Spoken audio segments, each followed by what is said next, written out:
vai saber o que foi que aconteceu, que esse negócio agora tá cheio de restrição.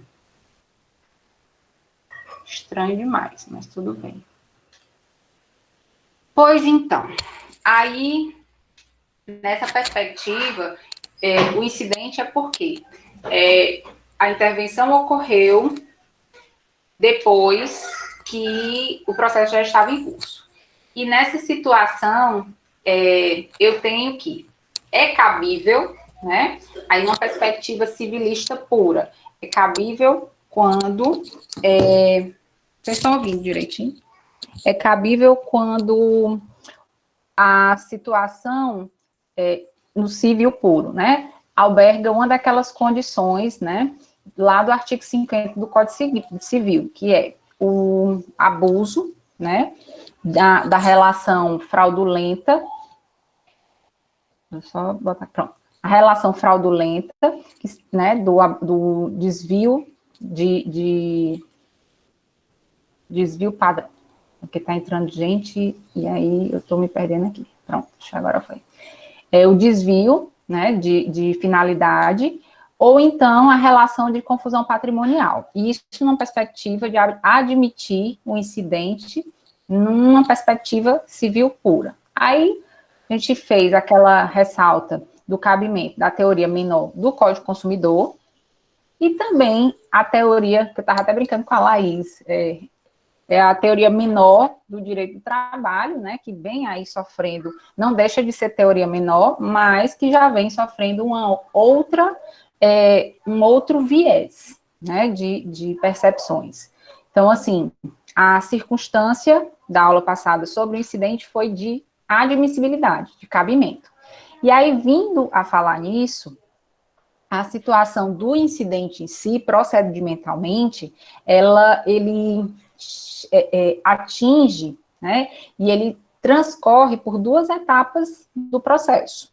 Então, assim, toda vida que eu estiver falando em intervenção de terceira atípica consistente em incidente de desconsideração da personalidade jurídica, eu tenho que lembrar que eu tenho duas etapas para se instaurar esse incidente.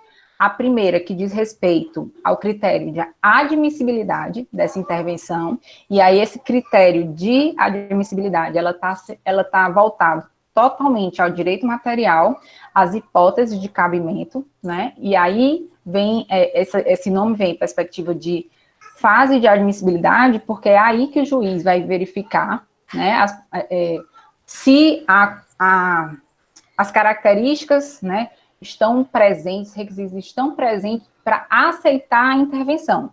Isso não quer dizer que aceitando a intervenção, os bens desse terceiro, por si só, vão responder, né, pela dívida originária do processo. Então, o que é que a gente tem que lembrar?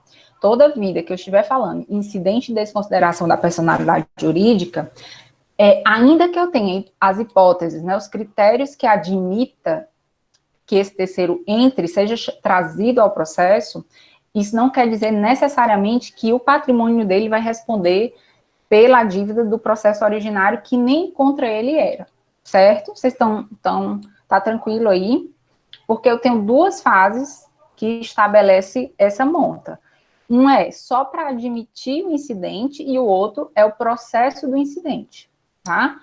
E vou utilizar agora o slide que eu...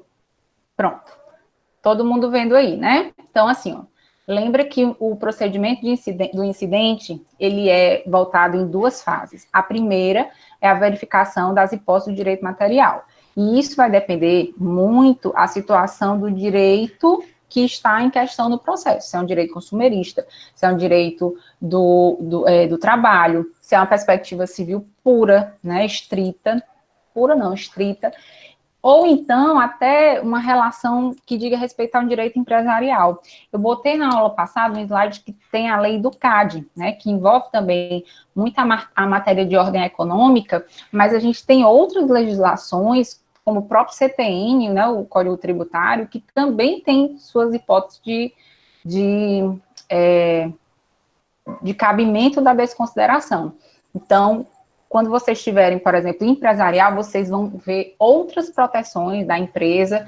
Tanto é que eu disse assim, Laís, se a gente fizesse uma live, eu, você e a Lívia, que é um das professoras de direito empresarial, acho que dava 3 dias de pau, de briga feia, porque são perspectivas que têm legislação, obviamente, né, para todas elas. Mas é super interessante a temática. Por sinal, quem vai para TCC, olha, isso aí é uma das coisas, assim, que incita muitas discussões. Então, passando nessa situação da primeira fase, ou seja, achar hipóteses de cabimento que gere uma admissibilidade do juízo, né, quanto ao incidente de intervenção e de desconsideração de personalidade jurídica, eu tenho que o segundo momento é para averiguar se, uma vez admitida, essa situação vai ser de procedência. Vou só fechar a portinha aqui, que a Giovana está aqui no mamãe, viu? Espera só um pouquinho.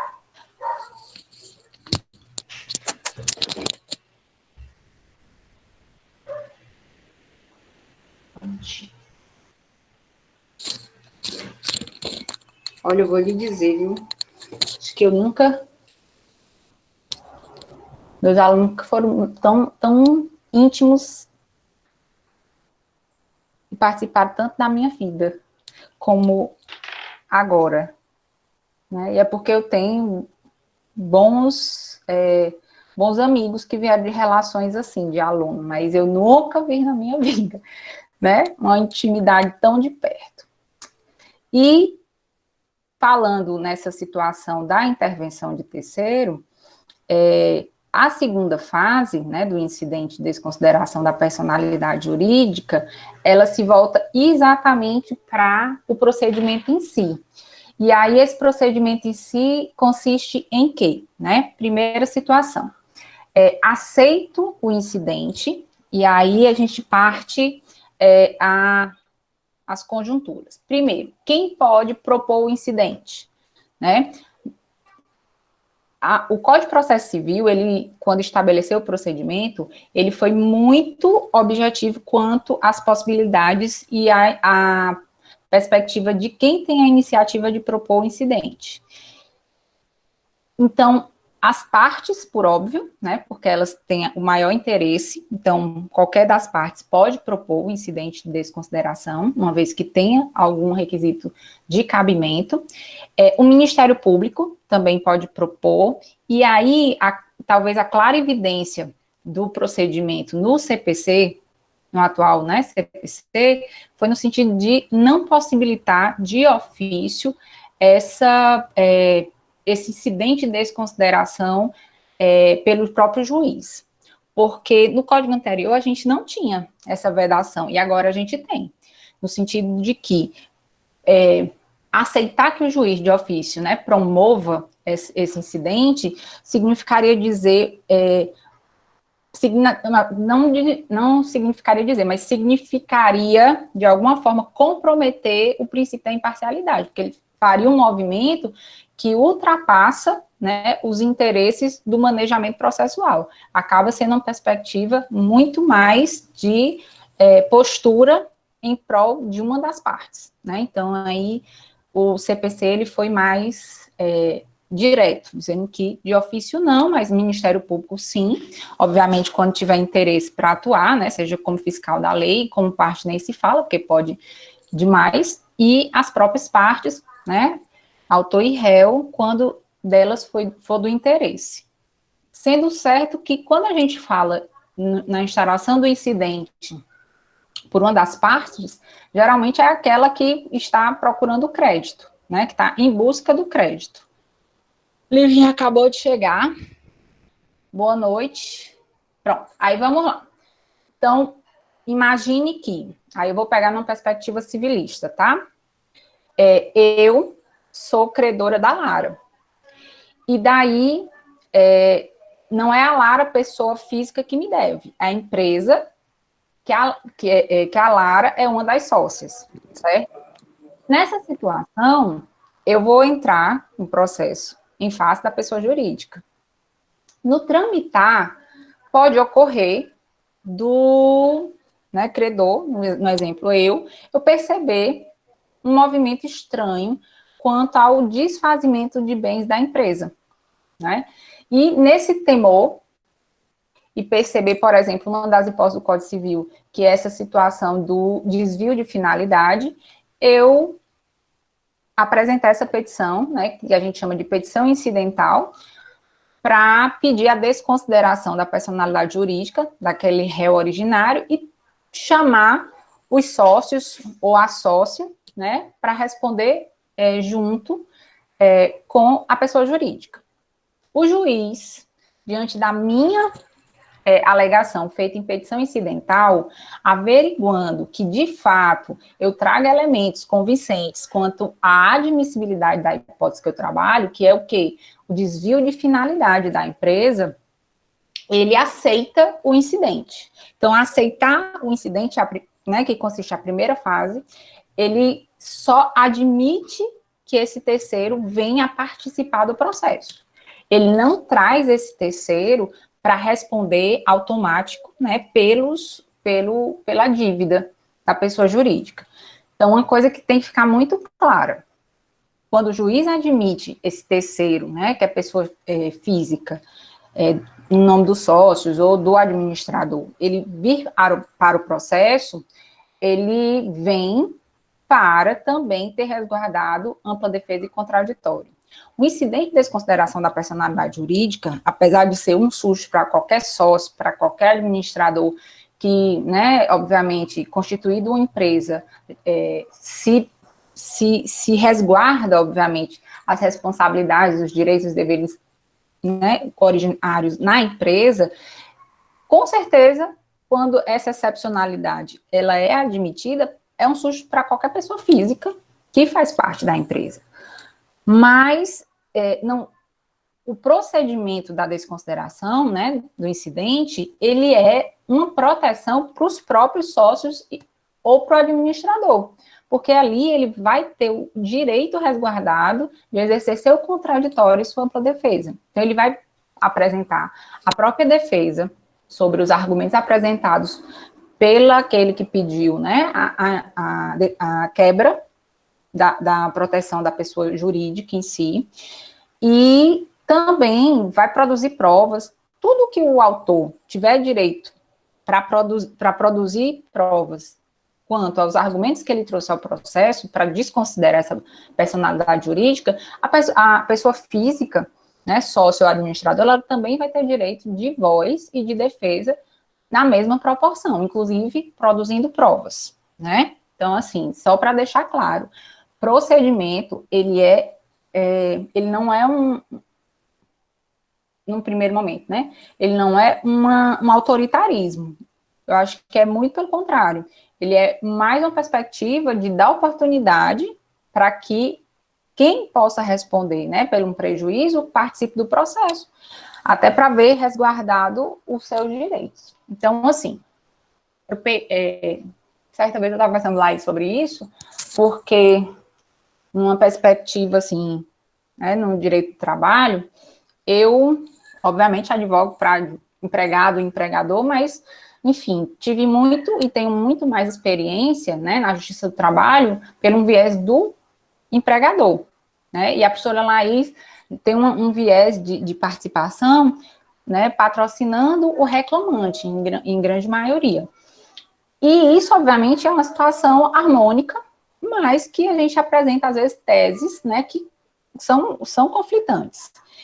E ela comentando comigo, né, disse, mas eu acho correto, Mirna, o juiz, inclusive, fazer de ofício, que era antes do CPC, né, do nosso atual, era feito assim, como regra no justiça do trabalho. O juiz de ofício já fazia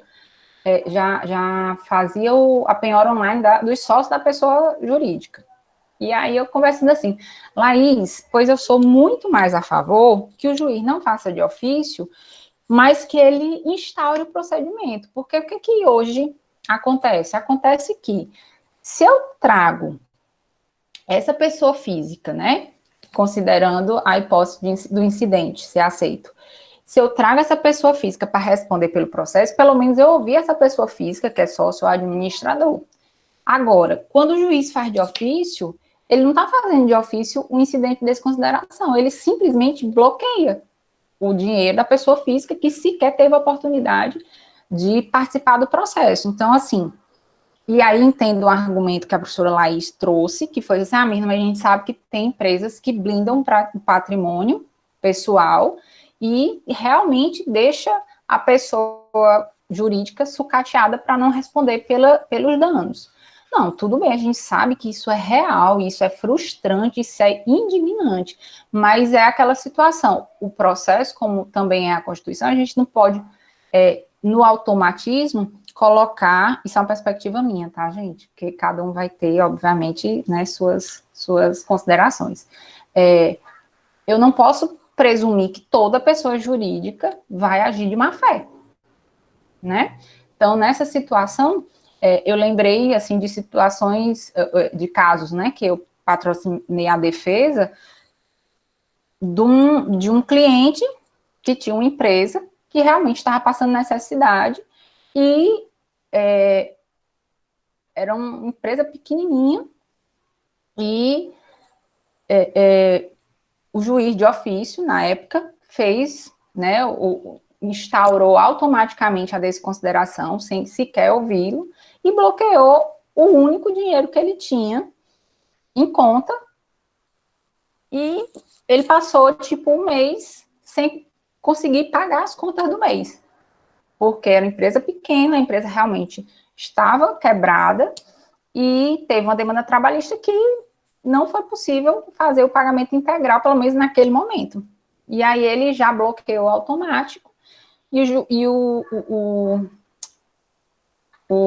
meu cliente, né, que era a pessoa jurídica, física, ele ficou numa condição muito difícil, porque ele não tinha outros recursos que não aquele dinheiro da conta corrente dele, pessoal, né? Então, assim, se for para fazer, para admitir, admita, mas não faça de ofício e bloqueio de pronto, porque aí você dá punição, na minha opinião, antes de instaurar o procedimento, que seria pelo menos a precaução, que eu acho que qualquer um de nós, né, como julgador, enfim, deveria averiguar, né, porque o problema da justiça do trabalho, às vezes, é isso, é não instaurar um procedimento, é simplesmente bloquear os bens, né, e depois que se explique, enfim.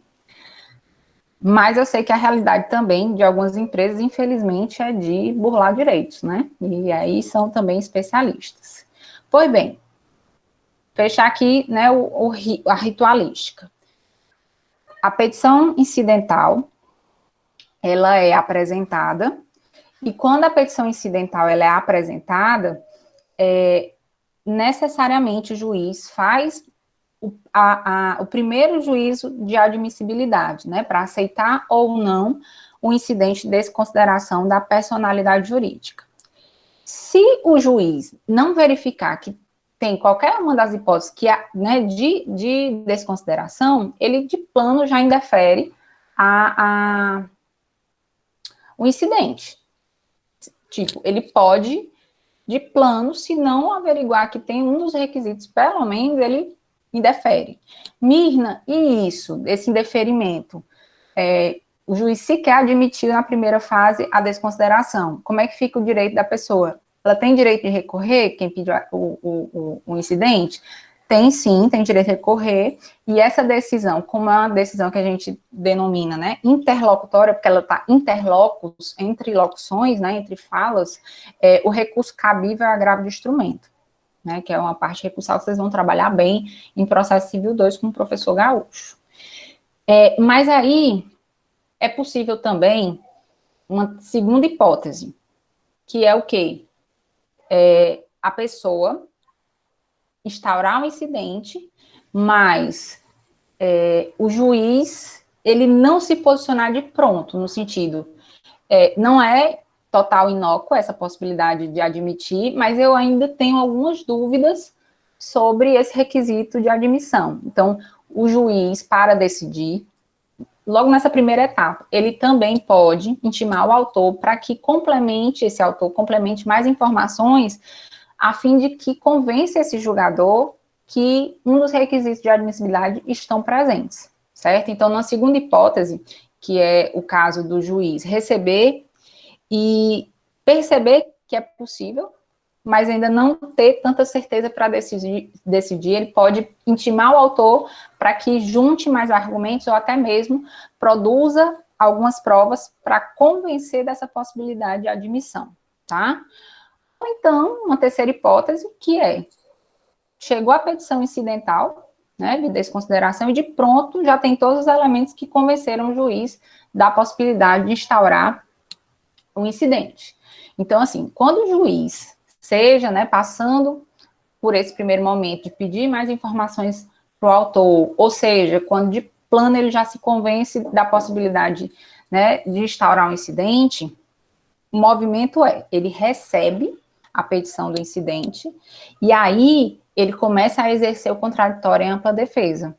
E por isso ele tem que necessariamente trazer esse terceiro, né, que aí na situação seria a pessoa física, dos sócios ou do administrador. E aí ele traz ao processo, né, esse terceiro, sócio-administrador, fazendo uma citação dessa pessoa. E essa pessoa agora, como pessoa física, vai se defender dos argumentos, né, trazidos no sentido de que quais são os elementos que a gente tem que se defender. O pessoal está caindo no chat, ou é voluntário ou involuntário? Que já saiu pelo menos uns 3 aqui. Depois vocês avisem aí os colegas se está tendo problema, para a gente tentar ajudar, tá? Tá. Pois, Eliana, é só o restinho de intervenção de terceiro, tá? Do procedimento. E aí, vamos nós. E quando o terceiro, né, no caso, a pessoa física, ela é trazida pelo incidente de desconsideração, ela vai ter a oportunidade de apresentar a defesa, e além de apresentar a defesa, ela vai também produzir as provas necessárias para demonstrar que na, né, linha de defesa ela tem que dizer, primeiro, fazer a impugnação dos motivos que ensejaram a admissibilidade do incidente, ou seja, ela vai ter que apresentar que as hipóteses, né, de incidência da intervenção, que seja ela confusão patrimonial ou mesmo o desvio, né, que ocorre nos casos de má-fé da pessoa jurídica, essa circunstância, ela não existe. Então, do jeito que o autor fez essa manifestação para dizer que existe uma das hipóteses, esse prazo de resposta da pessoa física que foi trazida ao processo também para responder com seus bens próprios, ela vai ter a possibilidade de se defender. E aí, deixa eu parar aqui para ler um pouquinho o que vocês escreveram. Professora, mas desconsideração avança apenas em um dos sócios, o sócio citado, ou todos. Geralmente, Isaac, de todos. E, algumas vezes, também do administrador, tá? Então, assim, por que, Mirna, não, às vezes não todos? Porque depende da constituição da empresa. Quando eu tenho um estatuto, né, de empresa que nomina um contrato empresarial que foi registrado, que nomina todos, beleza. É até uma situação esperada. Mas quando eu tenho uma constituição empresarial tipo sociedade anônima, que eu não tenho, né, tão delimitado essa responsabilidade e a nominação dos sócios. Então, vai depender muito da constituição empresarial dessa perspectiva, para dizer se de alguns ou de todos, tá? E, vindo aqui para o finalzinho do procedimento, ou seja, primeira fase, o juiz averigua a possibilidade, vendo os requisitos de admissibilidade, ou seja, as hipóteses de direito material que geram esse cabimento, aceitando, ele traz o terceiro, né, para o polo passivo, realmente para responder como réu, e dá a ele a oportunidade de apresentar a defesa e também de produzir provas. Agora, um detalhe, toda vida que a situação do incidente ele for aceito, né, realmente assim, foi admitido, o primeiro efeito dessa admissão no processo, ela é suspender o curso do processo normal. Como assim, Mirna? Porque quando eu admito um incidente processual dessa monta, né, que é o incidente da desconsideração da personalidade jurídica, significa dizer, enquanto eu não resolvo se os sócios ou administrador devem sim responder, né, pelas dívidas nesse processo, enquanto eu resolvo se a pessoa responde ou não responde, esse terceiro que foi trazido, a lide originária, a lide principal, ou seja, o objeto principal do processo, que é a discussão do crédito, ele fica suspenso. Porque não tem como o juiz continuar a averiguar as possibilidades de crédito, né, e ver se o direito do autor é procedente ou não, se eu ainda não sei nem quem são as possíveis pessoas que vão responder por aquele crédito. Então, assim, toda vida que houver a admissibilidade do incidente de personalidade jurídica, o juiz, né, nessa situação, ele vai suspender, instaurado um incidente, a discussão originária, que é a discussão sobre o bem de vida, né, que inicialmente estava sendo discutido, seja ele crédito ou outra coisa. Então, o incidente, ele é um pequeno processo dentro de um processo maior. E como o próprio nome diz, né, incidente não é só porque ele foi instaurado no curso do processo, mas é também porque ele representa uma questão prejudicial. E como questão prejudicial, enquanto ela não for resolvida, ela prejudica o andamento do processo originário, né? E daí, vamos lá. Instaurado o incidente, o terceiro vai produzir as provas em sua defesa, e depois, né, como o autor também vai produzir provas para dizer que a pessoa física deve responder, e a pessoa física provavelmente vai trazer elementos para o processo e provas que demonstre que não há confusão patrimonial ou não há desvio de função nem nada de função, olha, não há desvio de patrimônio, de patrimônio não, de função mesmo, desvio de função, eu venho com a decisão sobre aceitar que o terceiro continue no processo ou não. Então, a questão de admitir o incidente é só a primeira fase. Depois, o juiz, de fato, vai se manifestar sobre o acolhimento, e aí o processo fica abrangendo tanto pessoa jurídica quanto pessoa física, e aí todos vão continuar respondendo, né, pela demanda principal, ou não, ou ele pode rejeitar, depois desse período de produção de provas, de ouvir o autor e o réu, né, e o terceiro que foi trazido, e continuar esse processo só quanto aos réus originários, ou seja, a pessoa jurídica, tá? Então, são realmente duas fases. Uma para admitir inicialmente a instauração do procedimento, e uma segunda, né, que é depois tomada uma decisão, quando produzido contraditório e ampla defesa por esse terceiro, certo? E também dessa decisão, né, cabe o agravo de instrumento, porque também é uma decisão interlocutória. Então, pode caber uma decisão interlocutória quando o juiz rejeitar logo do começo a intervenção, ou quando ele admite inicialmente, mas depois de produzido provas e ouvido esse terceiro, ele se convence que não existe nenhuma das hipóteses de cabimento e também manda rejeitar essa desconsideração. Meu povo, e aí, até aí, como é que tá?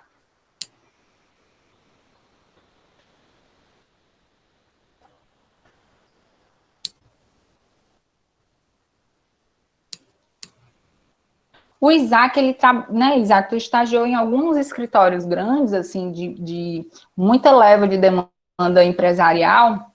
Eu acho que tu deve ter algumas experiências interessantes, né, que devem ter passado já na tua mão. Eu lembro de alguns estágios teus, né, da gente resolvendo coisas do termo de estágio, e me veio isso. Tu lembra de alguma hipótese mais recente de tua vivência do estágio?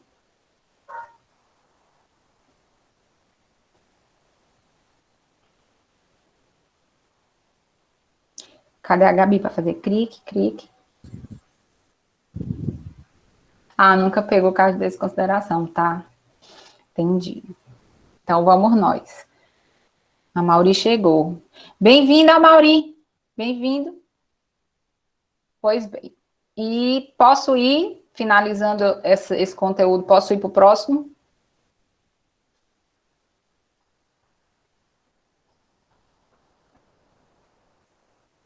As empresas pagam em dia, né? Mas quem tem geralmente empregado e, né, dependendo da quantidade, é natural, assim, não é nada incomum, nem nada absurdo ter uma demanda judicial. É comum, né? Pois bem, passemos então, saindo da intervenção de terceiro, seja ela típica ou atípica, passemos a conversar sobre atos processuais, que é uma situação que se volta também para o terceiro, mas que tem uma referência direta com o manejamento do processo, né? Então, vamos nós. Hoje, começamos nossa jornada sobre atos processuais. E nesses atos processuais, eu tenho um caminho que vai desde a relação principiológica, né, até as exceções de cumprimento dos atos processuais. Então, vamos nós trocar aqui a abordagem inicial aqui.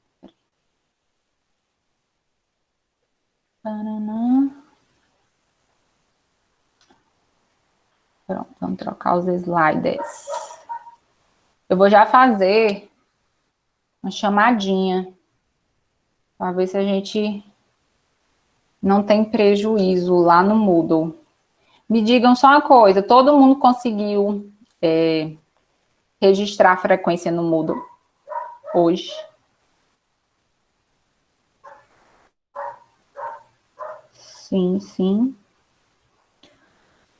Pronto. Há pouco tempo, beleza. Que a gente precisa lá. Eu recebi umas mensagens muito engraçadas. Não colocou ainda, Mari? Mas coloque. Lívia, tu não conseguiu? Nem Ricardo? Tá. Mas coloquem lá, para poder a gente já ganhar um tempinho. Então, eu estava aqui dividindo a tela e sumiu. Tá aparecendo nada de slide, né, para vocês aí no... Troquei de slide, o slide não quer ir. Agora não, mas estava. E agora, tá? Com certeza, tá?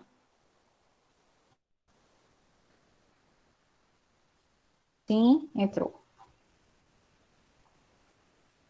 Menina, o Meet é maravilhoso, né? Cabe um monte de gente, mas tem um delayzinho aí, que parece aquelas coisas de jornalista, que o jornalista está falando uma coisa, o outro vai responder outra coisa, e aí demora sei lá quantos segundos e fica meio desincronizado, né?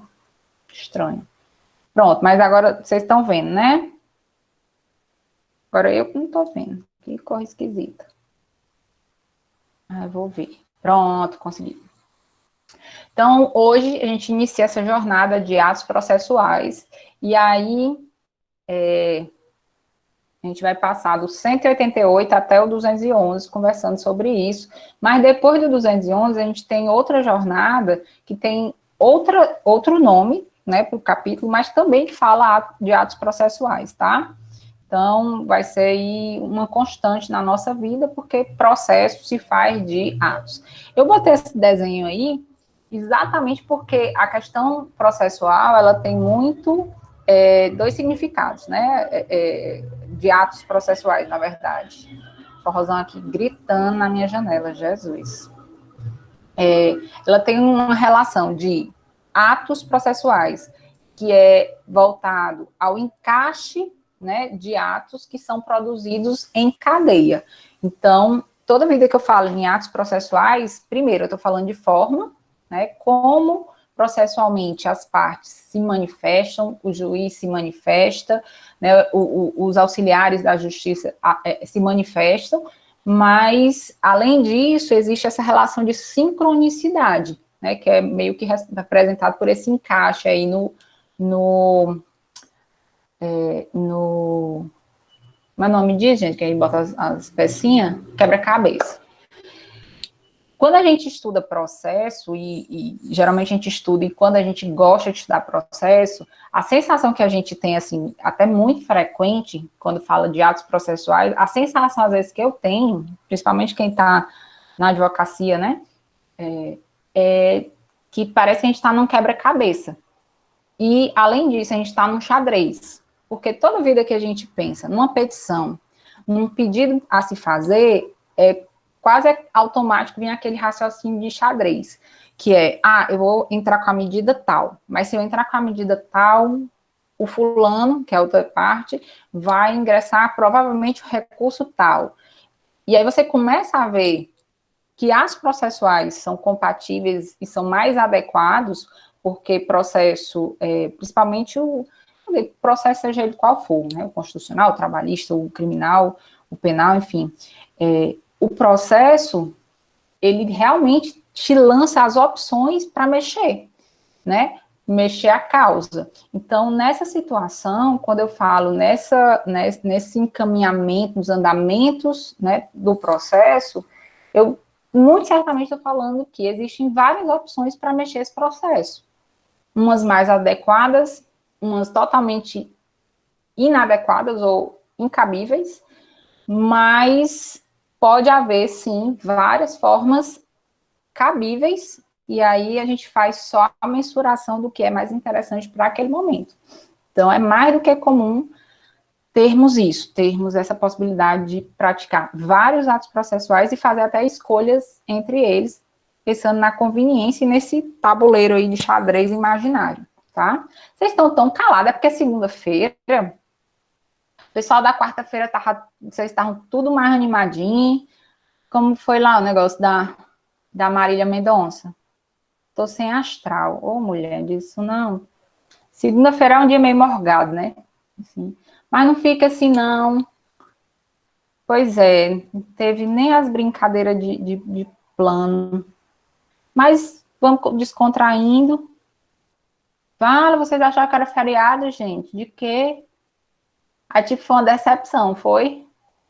Minha gente, vamos pensar nisso, não. Ô, gente, mas não diga isso, não. Sabe o que é que eu acho que foi? Aniversário de Fortaleza, mas... Então, a gente comemora do mesmo jeito. Enfim. Oh, meu Deus, estamos tristes. Minha gente. O outro fez faxina. Misericórdia. Mas tudo tá bem, graças a Deus. Mas vamos pensar, gente. Eu acho que, na verdade, a Semana Santa,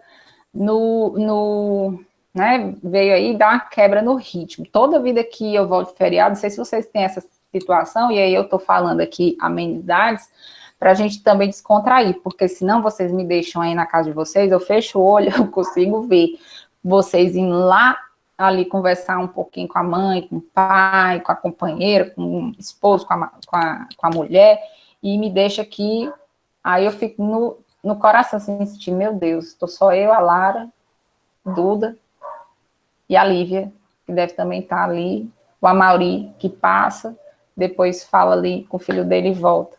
Então,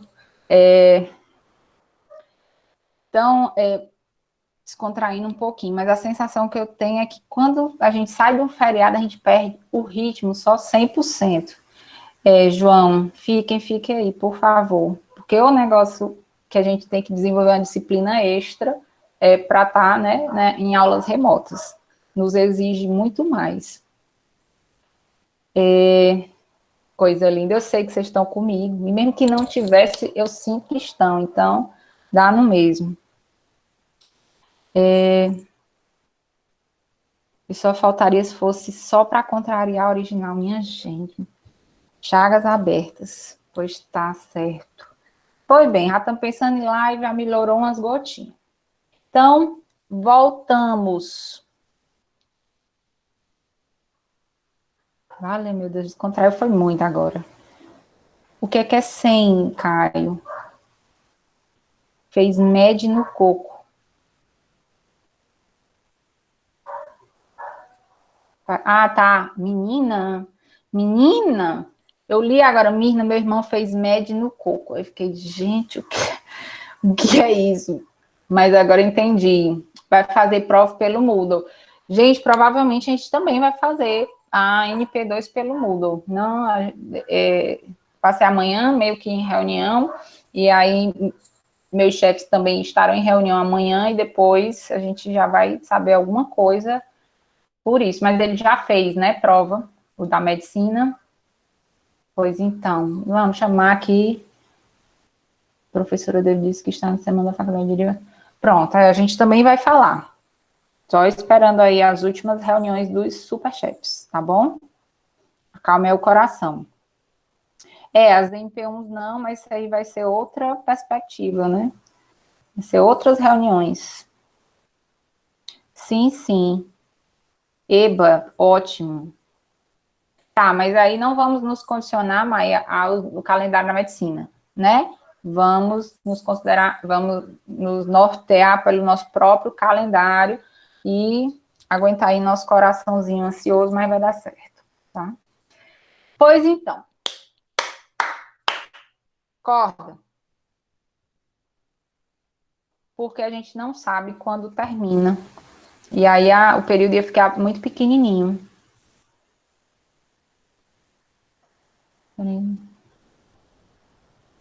Pronto, vamos lá. E Duda pegou o gancho. Pronto. Vamos lá. Professora, qual a diferença entre atos processuais e atos de procedimento? O ato de procedimento, ele é voltado à ritualística do andamento processual. Atos processuais, eu posso dizer, Duda, que é gênero, né, do qual atos de procedimento faz parte.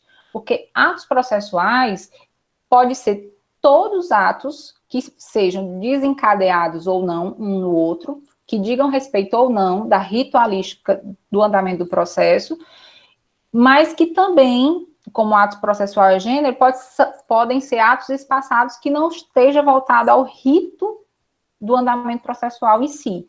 Ato do procedimento, não. Ato do procedimento, ele é voltado ao rito daquele processo. Se aquele processo está correndo, por exemplo, pelo rito da Lei 9.099, que a gente chama de rito sumaríssimo, ou está correndo pelo rito comum, né, que é esse rito padrão maior.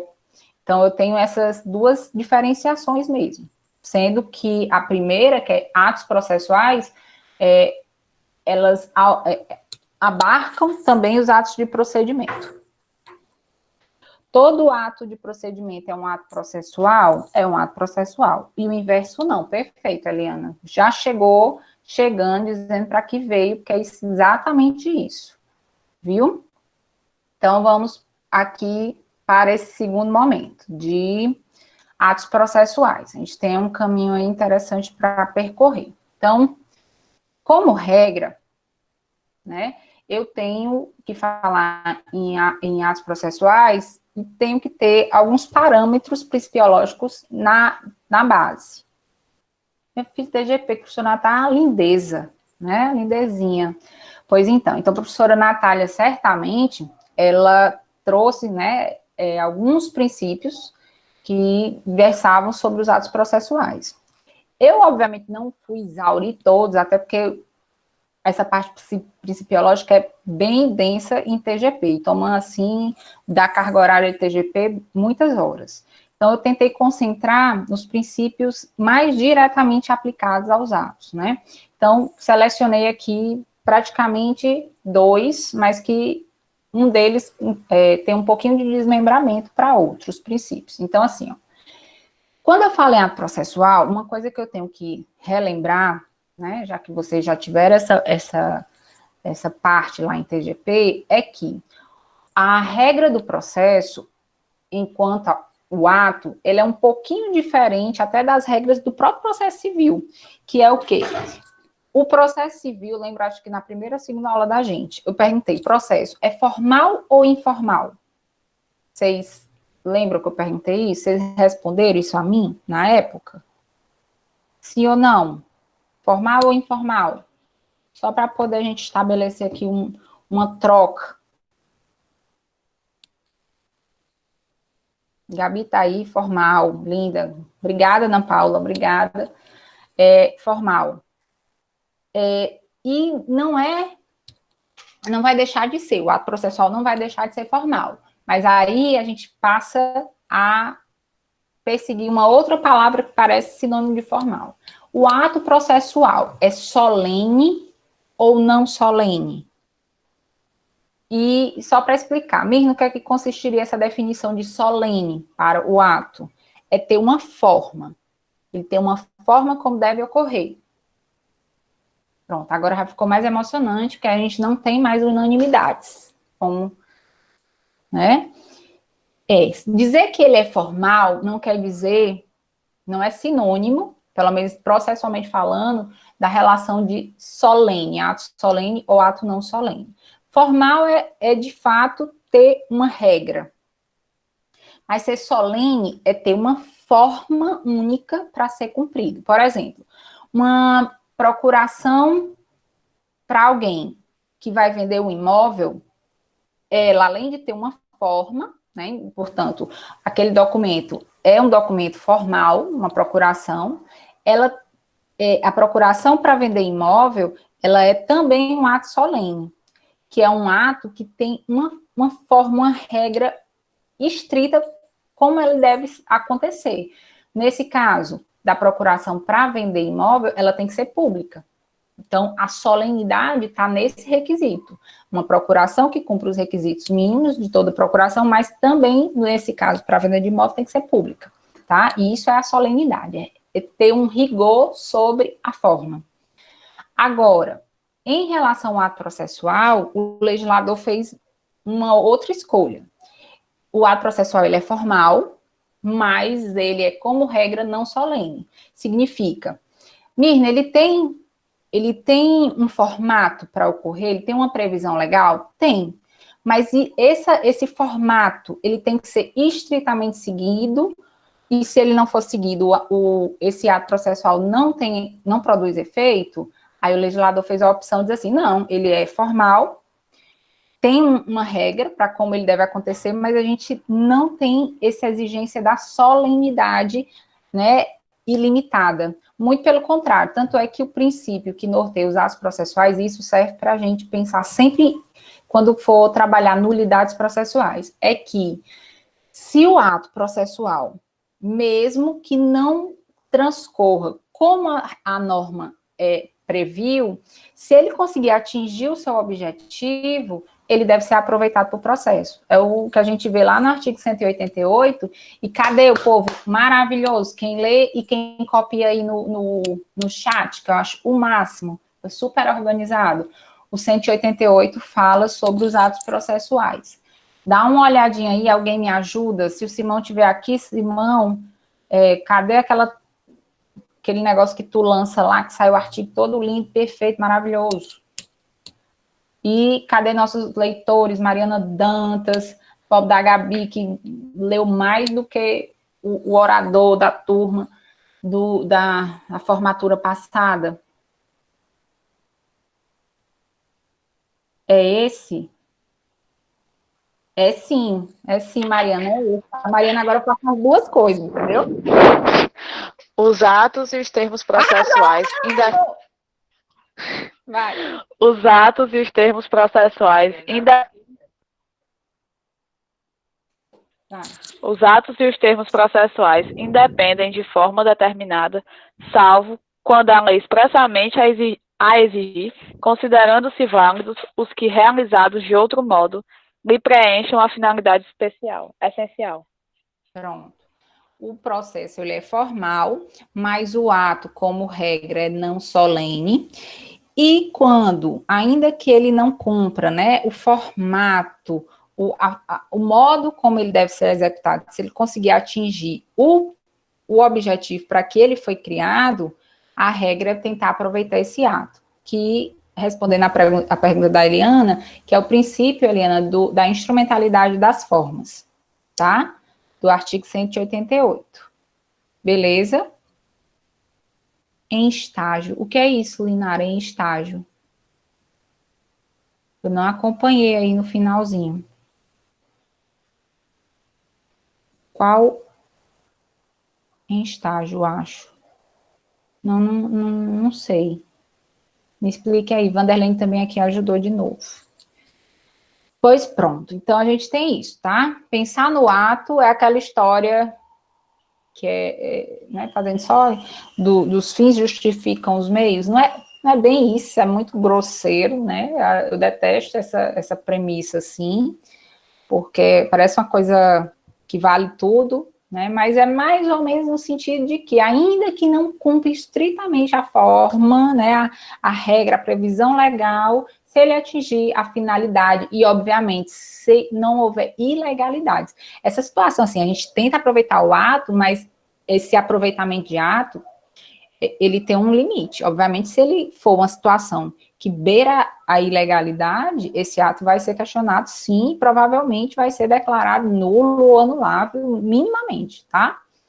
Pois bem, um dos princípios que acaba compondo um desdobramento da instrumentalidade das formas é um princípio que alguns processualistas, como o Didier, tratam, que é da convalidação. Mas era na situação em que o ato não seguiu a forma, né, a solenidade que ele era previsto, mas ele atingiu o efeito esperado. E em relação à análise desse ato, que inicialmente não está perfeito, né, na sua forma, quando você convalida, quando você, de fato, confirma que esse ato ele vale para o processo, eu teria um desdobramento do princípio da instrumentalidade das formas e chegaria no princípio da convalidação dos atos processuais.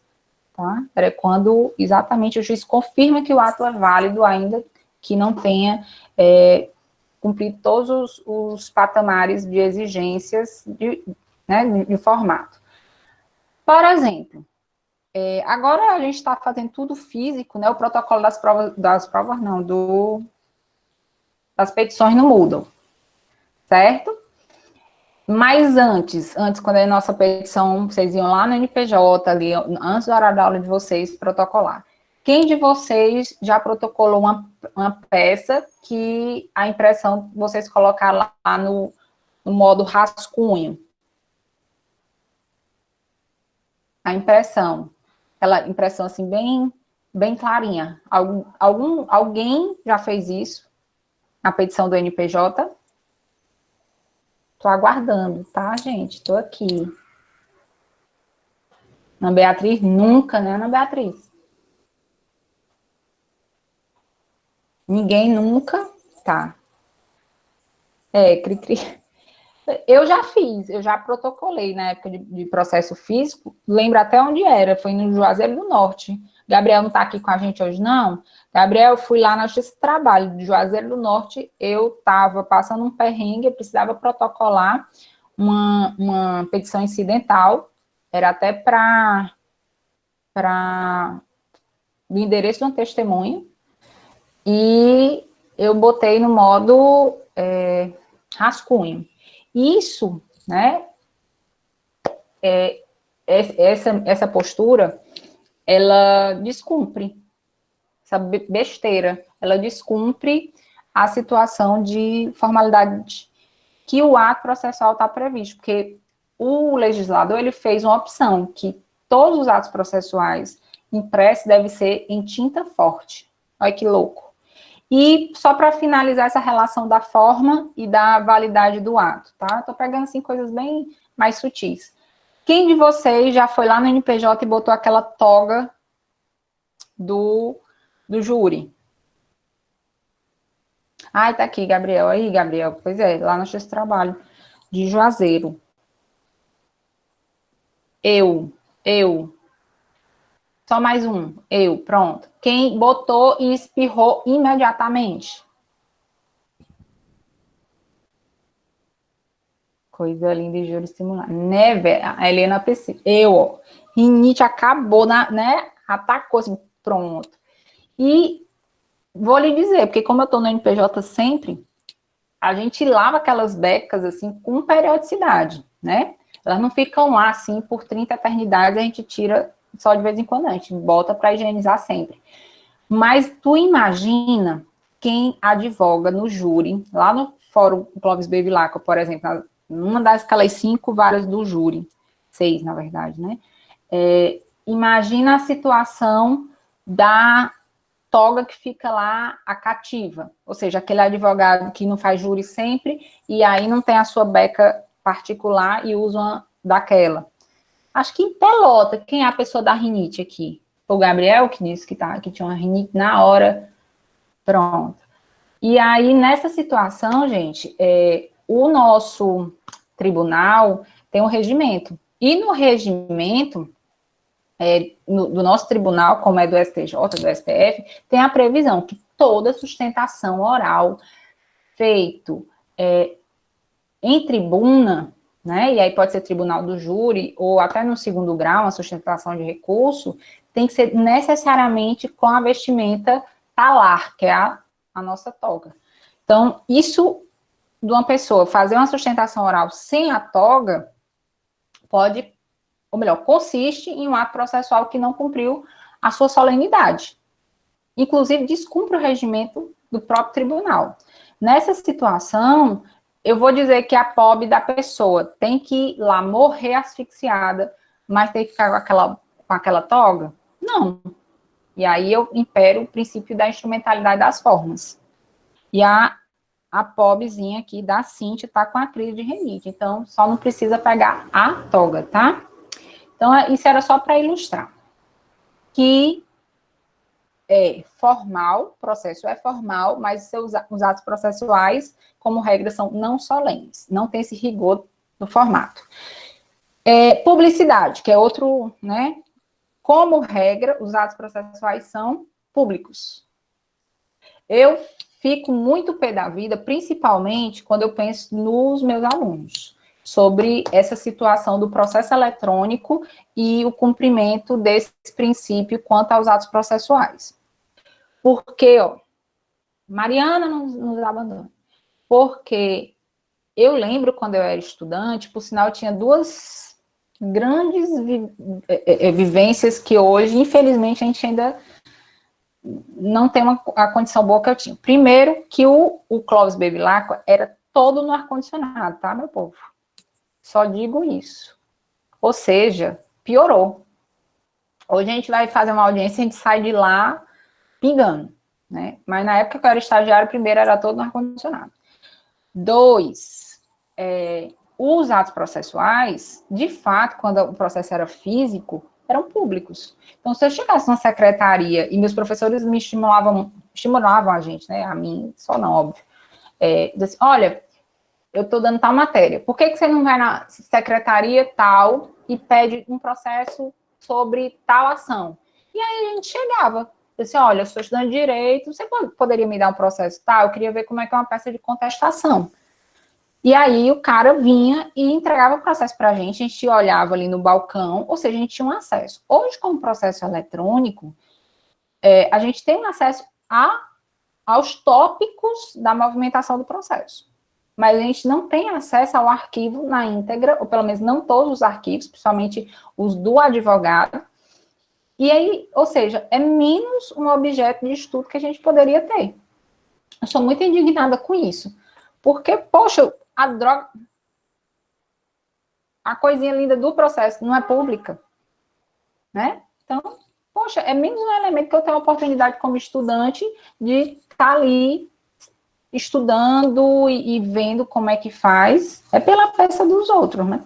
Enfim, era só isso aí, esse desabafo. Então, assim, públicos, atos processuais públicos e, excepcionalmente, os atos processuais podem ser, obviamente, decretados de sigilo, né, que é o nosso segredo de justiça.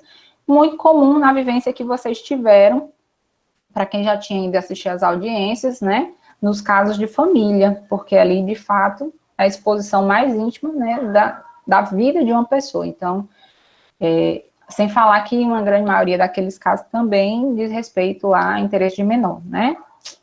Pois então, passado esse primeiro momento, né, que eu, só para relembrar que nós temos aí esses dois princípios ligados às regras do processo, eu quero aqui passar a conversar com vocês sobre algumas regrinhas que diz respeito ao lugar dos atos processuais e a forma e o tempo dos atos processuais. Ou seja, tudo tem seu lugar, forma e seu tempo de acontecer.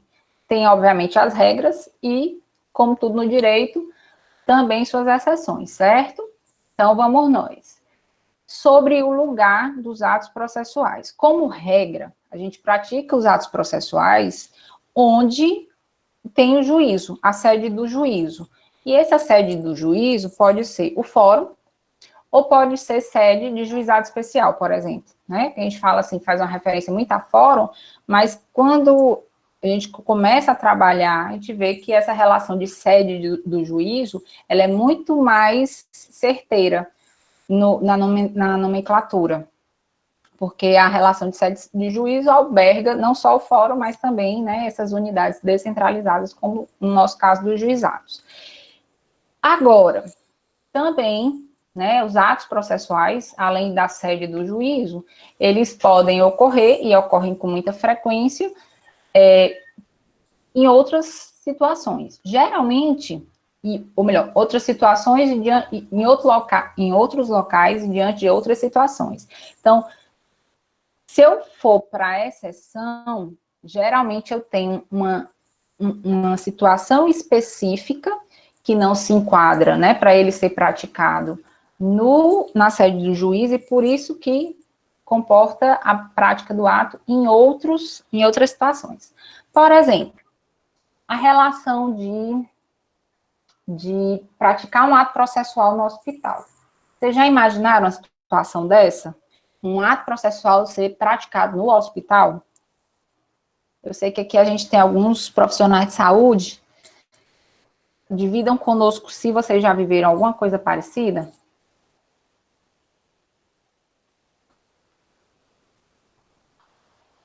Vou insistir na participação até o fim. Pode ser também intimação, mas um ato processual praticado, por exemplo, pelo juiz, Livinha. A intimação realmente é um ato que é praticado fora do juízo também. Cumprimento de uma liminar. Perfeito. Uma liminar no mandado de segurança, que chega o oficial de justiça, muitas vezes dentro da ambulância com o paciente, e já vai lá com o mandado para cumprir e internar aquela criatura na UTI, por hipótese. Né? É um ato praticado também. Mas tem um tipo de prova que se chama inspeção judicial. Vocês já ouviram falar? É um tipo de prova na qual o juiz ele sai do local em que ele está, onde ele colhe essa prova, ou seja, sai da secretaria de vara, por exemplo, onde ele atua, e a situação exige que ele se desloque ao local para colher essa prova, ele mesmo lá.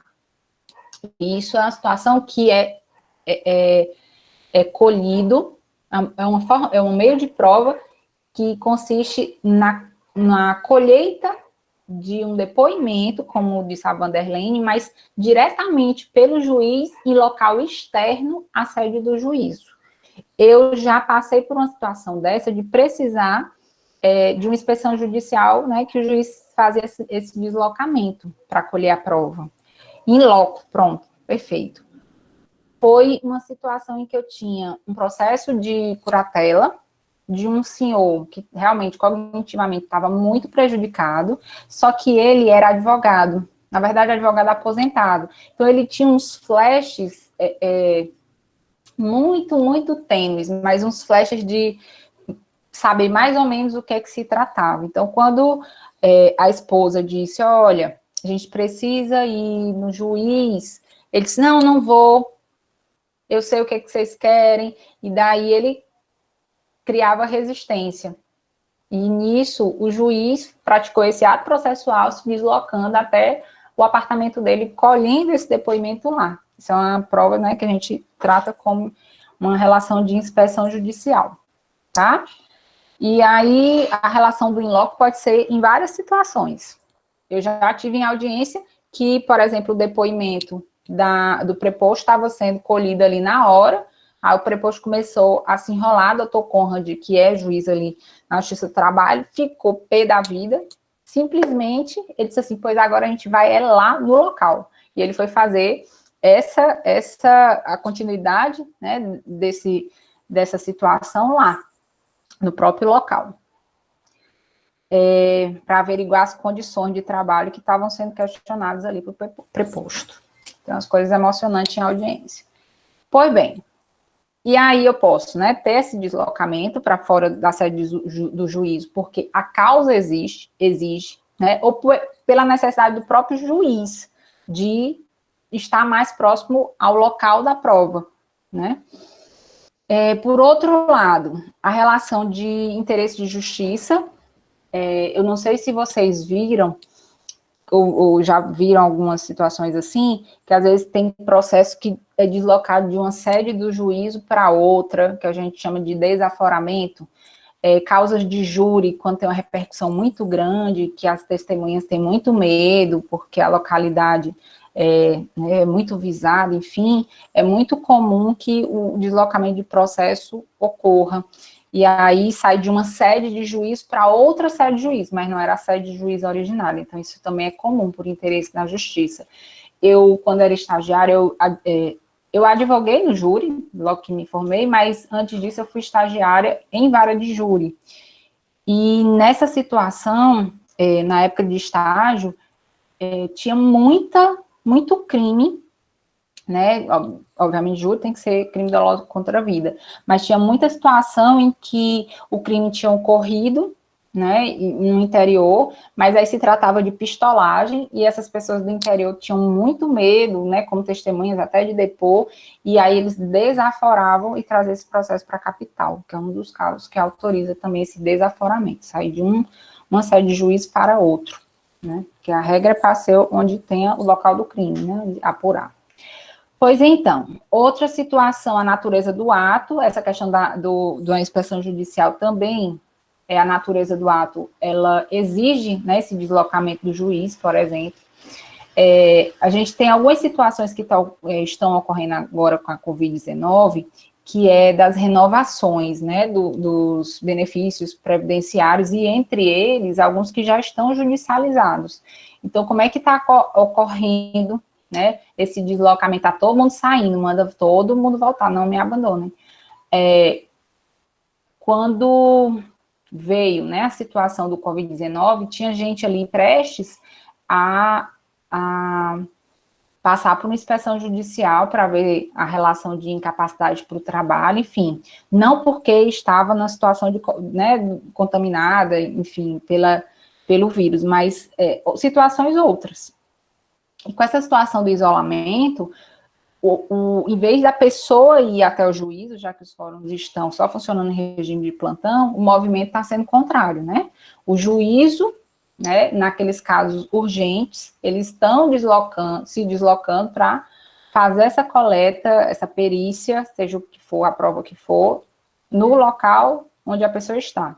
Então, também, né, é uma das situações que tanto pega o interesse da justiça como a natureza do ato, né? Então, assim, tem exceções diversas, né? Então, botei aí só alguns exemplos.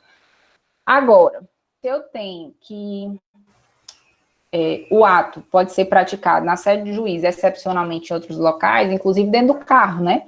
Quem nunca bateu o carro e chamou o pessoal do Juizado Especial Móvel? Cadê vocês? Cadê vocês? Meu Deus, como eu tô abandonada. Tô em depressão hoje aqui. Estamos aqui, por favor, se reafirmem aí, que eu estou me sentindo assim, abandonada na vida. Ai, obrigada, Lara, Ricardo, Priscila, Mariana, tá? Mas você nunca precisava de juizado especial móvel? Eu precisei já, acho que 3 vezes. Infelizmente, todas bateram em mim. Né? Eu tinha um chama, eu tinha um Celta verde, que eu chamava de lagarta, e ia para todos os forró dessa fortaleza, quando eu era universitária, e daí o povo batia em mim. Até dentro do shopping Guatemi, conseguiram bater em mim. Eu nunca chamei o juizado, que permaneçamos assim, né, sem ter essa ocorrência, mas também são atos processuais praticados dentro da vanzinha, né, que Deus nos livre dessas batidas e prejuízos de acidente de carro. Pois bem, além do lugar, que eu acho que é uma das situações mais simples, eu tenho também a circunstância do tempo, do lugar, do tempo e da forma. Mas deixa eu ler aqui. Professora, quando o juiz realiza audiência na casa de uma parte, né? Por este não ter condição de saúde para ir ao fórum. Na verdade, não é uma realização de audiência, Simão, propriamente dita. É a realização de um ato processual que consiste no meio de prova chamada inspeção judicial, tá? Audiência, ela presume muito aquele simbolismo de participação das partes para produzir o ato e praticar os atos processuais, né? Mas, no caso, é um meio de prova, sim, que consiste numa formação de convencimento do magistrado, né? E o nome é inspeção judicial. Era isso que tu estava perguntando? Pronto, inspeção judicial, é isso que a gente, né, utiliza. Do tempo, faça uma correção aqui, porque não é do tempo e do lugar, meu povo, é do tempo e da forma dos atos processuais, né? Porque do lugar eu já tinha falado um pouquinho, é porque o capítulo fala em tempo e lugar. Pois bem, eu vou falar de dias e horários, tá? Como regra. O ato processual como dias e horários. Olha aí, o Simão tá mandando aqui bota isso ali, realiza audiência na casa do idoso. Coloca aí esse link, Simão, porque aí a gente vê essa nomenclatura de audiência, né? É porque a audiência presume a participação de todos os interessados, né? E no caso da inspeção judicial, os interessados são intimados, sim, mas aí depende muito da função. Vixe, Maria, eu tô abrindo aqui, aí eu caí. O Simão foi abrir o link aqui e caiu o negócio. Eu só faço essa ressalva, né, sobre essa situação da audiência, realizar a audiência, mas aí eu tenho que ver a notícia. Vale, abriu aqui a força.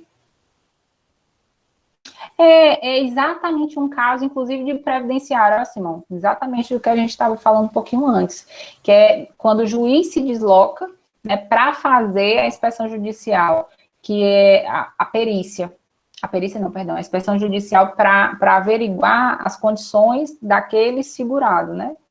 Então, é exatamente isso. Depois eu vou ver só porque ele tratou como audiência, mas com certeza absoluta, eu posso dizer que isso é um ato processual praticado fora do juízo, né, da sede do juízo. Aí foi lindamente aí sua pesquisa.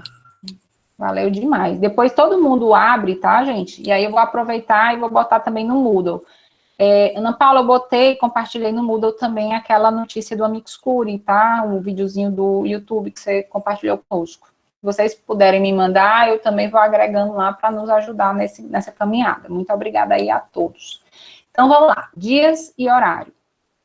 O artigo 212 até o 216, ele fala sobre essa questão do tempo, né, que deve ser praticado os atos processuais. E falando nessa questão do tempo, só essa observaçãozinha aí, que o tempo de realização do ato, ele não coincide com o que a gente define de horário forense. Horário forense é o horário em que o expediente forense, né, a sede do juiz está aberta. A relação de realização de ato processual e tempo do ato processual, ela pode ou não coincidir com essa situação do horário forense, tá?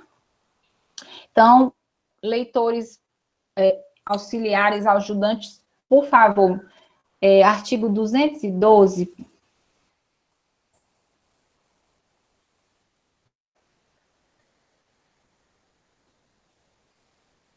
212, isso mesmo, Mari.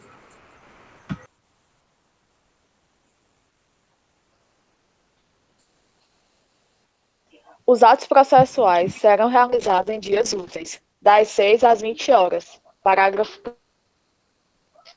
Serão concluídos após os atos iniciados antes, quando o adiamento prejudicar a diligência ou causar grave dano.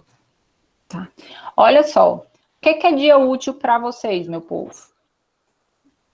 Lancem aí as respostas. O que é dia útil a vocês? Pode ser uma pergunta que pareça muito óbvia. Travando demais isso aqui. Tá travando demais? Mas diga aí. Vale, meu Deus. De segunda a sexta, e sem ser feriado. Sim. Segunda, sexta, 7 feriados. Segunda, sexta, 7 feriados. Segunda a sexta, 7 feriados. E no horário de 6 às 20. Segunda a sexta, pronto. Então, é o seguinte, ó. A situação de dias úteis, ela, né, volta a gente ao nosso raciocínio de dias úteis civis, né, assim, da nossa vida civil. Mas a situação de feriado nem se fala. Tipo, realmente não tem como considerar feriado. Mas por que eu estou perguntando isso? Porque existe uma situação que fala que o sábado, ele é considerado dia útil, tá? Então, assim, não estranhem vocês lerem que sábado, para fins, né, de prática de ato, é considerado dia útil. Mas aí, ó, parêntese, aspas, negrito, itálico e sublinhado. Eu não estou falando em contagem de prazo, eu estou falando em dias, né, numa projeção de utilidade para prática de atos, mas não para contagem de prazo, tá? Como regra, a gente acaba fazendo um raciocínio que diz respeito à contagem de prazo, ou seja, de segunda a sexta, os dias úteis, excetuando os feriados que caírem nesses dias, certo? Então, olha esse extratozinho aí, só para esclarecer. Para a realização de atos processuais externos, tipo intimação, citações, né? Sábado é considerado dia útil. Apenas é tido como dia não útil para efeito de contagem de prazo, uma vez que nele, normalmente, não há expediente forense. Então, ó, duas coisas que a gente vai dividir aqui. Primeiro, aquele do slide anterior, a situação que explica que o tempo forense é diferente do tempo do ato processual. Tempo forense significa dizer o horário que a sede do juiz está aberta, que está funcionando, né, o fórum. E a situação do tempo do ato processual pode não coincidir com isso. Tanto é que a Mariana, quando leu o caput 212, ela leu que, como regra, o tempo, em relação ao horário, ele é exercido, né, os atos processuais são produzidos como regra de 6 até as 20 horas. O que não coincide, porque nosso fórum abre que horas? Pessoal que estagia aí, maravilhoso. Começa às 6? Começa não. Desde muitos anos, nosso fórum nunca, acho que nunca nem abriu às 6. Fecha às 20, meu povo, Também não, mas uma coisa é uma coisa, outra coisa é outra coisa. Pois é. Então, assim, horário forense é uma coisa, tempo de praticar o ato processual é outra, tá? E em relação a dia útil para fins de prática de ato processual, não de contagem de prazo, a prática de atos processuais, aí isso a gente estende para os externos, atos processuais externos. Ele compreende, inclusive, o sábado, mas não entra na contagem de prazo, certo? Então, Mirna, sábado é dia útil só para quê mesmo? Só para a prática de atos externos, como intimações, citações, certo? Digam sim ou digam não, né? E aí? Pronto. E aí, só fechando o raciocínio que a Mariana também leu no parágrafo, né, que precedia, que é a explicaçãozinha quanto às excepcionalidades que o horário de 6 às 20 pode também exceder. Por quê? Porque se o ato processual, né, for necessário, e aí se ele compreende as penhoras, as citações e as intimações, ou seja, se o ato de intimação, penhora ou citação tiver que ser praticado em dia que não seja útil e em dia num horário, né, que não esteja entre 6 e 20 horas, excepcionalmente e com ordem judicial, melhor, excepcionalmente ele pode sim ser praticado, mas tem que ficar demonstrado esse prejuízo ao direito. Deixa eu ver o que foi que Jacques Sivan botou aqui. Mude essa afirmação, Cíntia, as palavras têm poder. É verdade.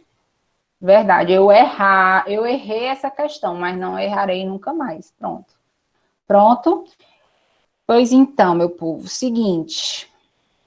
Mas isso que o Jacques Sivan disse tem toda razão. Viu? A gente tem que... É um coach. Ele é melhor que um coach, né? Porque coach, né, tá ficando... Tudo é coach, ele é mais, ele é além. Pois, olha, seguinte. Vai dizer que eu não deixo vocês comer. E vocês vão lá para aula da Laís com fome, ficam mastigando aí, enquanto escuta nossa prof linda.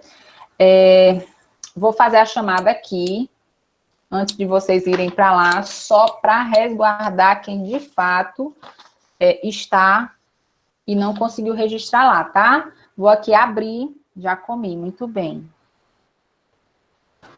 Então, vamos cá, ó. Ana Beatriz Frota, tá aí. A Ana Beatriz Ribeiro. A Ribeiro tá. Ana Clara. Beleza. Ana Clara, você tá tão caladinha. Ana Paula, eu vi. Beatriz, tá conosco. Bruna entrou e saiu. E agora? Tá onde, Bruna?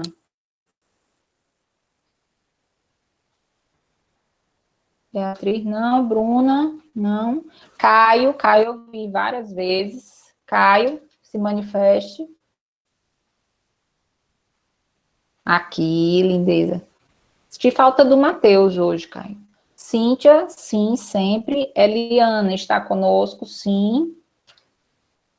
Fez algumas intervenções muito interessantes.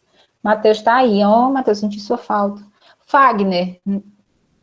Fagner, eu não lhe vi hoje, mas estou. A Mauri, tu tá aí, a Mauri. A Mauri, como é o nome do teu filho, que eu já esqueci. Jandervan. Lógico que tá, Jandervan. A Mauri fugiu, gente. Cadê? A Mauri tá conosco, a Mauri. Meu Deus. Evelyn, cadê a Evelyn também? Hoje não vi participar. Olha, Evelyn. Isaac está conosco, bem participante. E agora está conosco. Isaac. Jonathan Eu ainda não consegui falar com o Jonathan, gente. Aquele telefone que vocês me deram, eu liguei para ele, mas não consegui. Alguém conversou com o Jonathan? Ó, tá faltando o Isaac e o Jonathan, tá? Gabriel, pessoal do Cariri, tá aí. João Vitor Bezerra, respondeu no mudo. Não, mas eu faço aqui também, para resguardar todo mundo. Show, João Vitor. E daí vem o Wellington. Cadê o Wellington? O Wellington. Sim, o Mapurunga também. João Vitor Mapurunga. Tava, sim. E o Wellington, gente? E Lara? Pulei não, mulher. E Lara? Lara tá, lógico. E Lucas? Lucas eu a vi também. Lucas. Mulher Rayane, tu não é com R? Peraí. Livinha, sim. Lucas também. Minha gente, eu tô chamando agora. Linara, que tá tão calada hoje. Ok. Duda Farias. Duda Farias. Também, se tiver, tá muito caladinha hoje. Duda Fernandes, que diz que pode ter o repertório de hoje, todas as aulas. Vou pensar no caso. Certo, Simão, valeu. Gabi ainda está aí. Maria Rita, gente. Maria Rita não pode estar na aula hoje. Porque caladinha assim não é Maria Rita. Vanderlene, sim. Estava conosco, Vanderlene. Mari Studart e Mari Dantas. Pronto. A Studart não está conosco hoje. Matheus já deu presente. Maia também participou bem. Paulo deu só um alô. Priscila. Eu tô conseguindo converter, viu? Vou mandar assim. Paulo. Priscila, ok. Paulo, ok. Rayane. Fiz uma aula, viu, com Laís Mariel, como vocês me recomendaram. Raíza. Linda, tá aí. Ricardo Vieira. Ricardo Batista. Ela fez um tutorial para mim, meu amor. Fez mais. Eu mandei até uns presentes para ela. De tão maravilhosa. Tá, sim. Ricardos. Pronto, estão. Simão está. Valéria. Vitória. Valéria, beleza. Vitória, gente. Vitória. O Yuri. O Yuri eu vi aqui ano passado quando entrou. E agora é a Amandinha. Amandinha, você tá aí, Amandinha? Beleza. E Yuri também. Pronto, meus amores. Pois, beijo, boa semana. Quarta-feira todo mundo vai estar mais, né? Nem que eu tenha que mandar um Red Bull para cada um, para casa de cada um de vocês, tá, gente? Obrigada aí. Simão, vou colocar lá o que você mandou pra gente aqui, tá? Valeu. Coloco também. Estou aqui convertendo tudo, Fagner. Tá? Eu só vou colocar conforme as coisas vão em andamento. Pronto. Beijo, boa noite, bons sonhos. Com Deus, vamos assistir a aula da Laís.